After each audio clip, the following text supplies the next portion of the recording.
Hello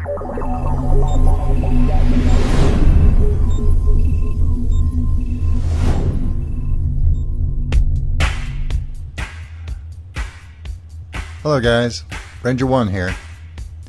Today we're going to take, and you knew it was coming, a look at the Dominix hull. The way it is today and the way it's going to be in the very near future. Here's the hull as we see it today on Tranquility. This old warhorse has been around a long time. It's really, I think, according to lore, one of the oldest designs still in service. Of course, we call it the potato or the upside down shoe, but the Dominix played a big part in the lore of Eve. And from the looks of this new hull, it's going to continue to do so. That's a nice re-imaging of the Dominix hull. It looks more aggressive, more powerful, more galante than it ever did before. Look at the rear of that, and the drone bays. That's outstanding. It really shows off what this ship was meant to be. We've always had that kind of weirdness in the Galente line where they had some of these beautiful organically shaped hulls, sleek, modern, almost like living creatures in their own way. And then we would have ships like the Dominix, which really didn't seem to fit at all. Granted, they were going for an old school look, but, well, I think they've retained all of that important old mechanical look and feel and put it into a very sleek, galante, organic design. Now, of course, this is just the standard hull. Let's flip over here and take a look at some of the paint jobs that are available. There's the Interzone Shipping paint job, which always cracks me up. It's like if Yellow Freight and their fleet of semis had heavily armed escorts. I just think it's really neat, and it has a nice industrial look and feel to it. And it somehow fits the Dominix well, although on the original hull it kind of made it look a little bit like a pumpkin. Here's the Intaki Syndicate with its deep blue or purplish paint scheme, and that kind of changes its character quite a bit and gives it more of an evil or sophisticated look. And last but not least, the Quaife paint scheme, which as always is stunning. It's the Coca-Cola combat wagon there. It's Quaife hulls or paint jobs are always the best. It looks good, cheerful. I'd be happy to own that, and probably will.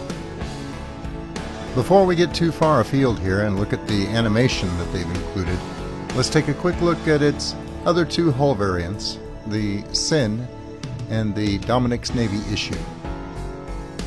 Here's the Sin, the Black Ops version of the Dominix hull, looking somewhat insect-like with its iridescent green carapace in sections. And here's the now somewhat brutal-looking Dominix Navy issue. That looks pretty good. Not a big fan of camo paint schemes, but yeah, that ship looks like it was built to go to war. Okay, let's jump back in the standard hull for a minute and take her out into space. The animation that they've put on this hull is a classic, and I think you're going to like it.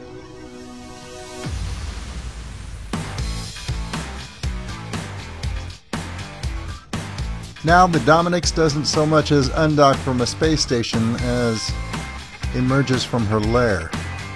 She's a timeless predator, as well suited to combat today as she was in her heyday.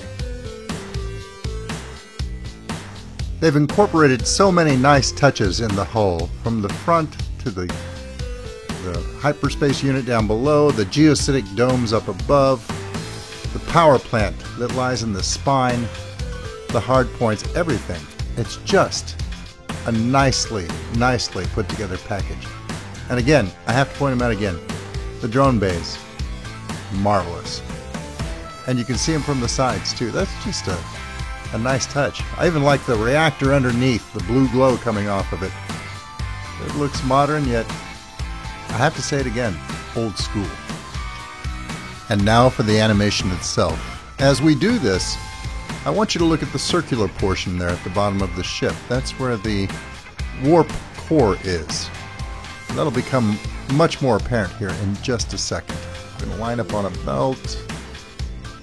Let's look at it from this side. I think the lighting's a little bit better from over here. Now keep your eyes on the circular portion, and in particular that bar that goes right down the center of the circle. Line it up. Okay, as we start to go into warp, mechanically, that's a lock. It pulls up, the blast shield opens, and the warp core is exposed. The lock slides mechanically back down into place to hold it all together in warp. Sheets of energy cascading from the front of the warp core to the back. That looks like a classic, old-style warp engine to me. So similar, yet so different to what the other ships have today. Now watch as we come out of warp. Keep your eye on that bar again. The whole assembly centers on that. It slides up like a big mechanical lock. The shield slides back, clicks into place, and the lock comes down. It's so simple, but so good. I had always fancied that that circular portion on the Dominic's hull housed some sort of a power plant, or perhaps its warp core. I was not sure, but they've made it all make sense, and in a way that makes it seem very much like it's older, outdated, oversized technology that still works dependably and well, even after being in service for so many years. Alright, it's time to put my toys away. We'll warp back to the station.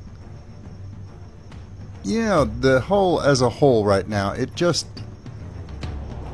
conveys a very strong sense of ruggedness, dependability, and functionality. I couldn't be more pleased. The Dominic's has always been an iconic ship in Eve, and her redesign deserved to be handled with thoughtfulness and good taste. I think they've achieved that, and I hope you agree. Until I see you again, good hunting. Thanks for watching. I hope you were entertained. If you liked the video, please remember to subscribe. And if you're already a subscriber, thank you. And I'll see you next time.